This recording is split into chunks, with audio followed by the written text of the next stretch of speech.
Allez, maintenant on a exploré, au cours de la seconde séance, le son et les fréquences produites par la mise en vibration d'une corde.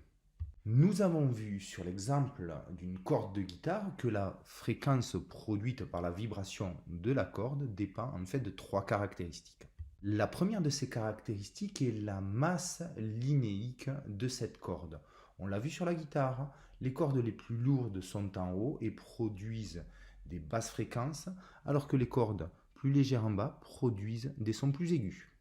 La deuxième caractéristique, c'est la force avec laquelle est tendue cette corde. Sur une guitare, on utilise les mécaniques de la tête pour régler précisément la tension et donc accorder au plus juste notre instrument. Et la dernière de ces caractéristiques, c'est la longueur sur laquelle vibre la corde.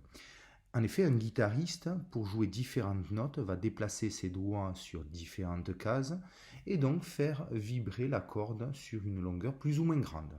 Vous devez aussi connaître le lien qualitatif qu'il y a entre la longueur de la corde et la fréquence qui est produite. On retiendra que la fréquence produite par une corde, elle est inversement proportionnelle à la longueur L de la corde. Si l'on pince la deuxième corde sur toute sa longueur, qui sur une guitare fait environ 64 cm, on obtient une fréquence de 110 Hz qui correspond à la note La1. Si l'on pose maintenant notre doigt sur la 12e case, la longueur de la corde ne fait plus que 32 cm, c'est-à-dire 2 fois moins. Et on s'aperçoit que la fréquence est 2 fois plus élevée. On passe de 110 Hz à 220 Hz. La note qui est obtenue est un La numéro 2. Vous verrez avec votre enseignant de mathématiques que l'écart entre ces deux notes, le La numéro 1 et le numéro 2, s'appelle une octave.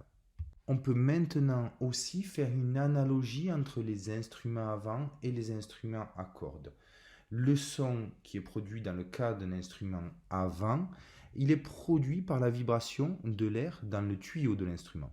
Et par analogie, la fréquence produite par le tuyau dépend de la longueur de ce tuyau.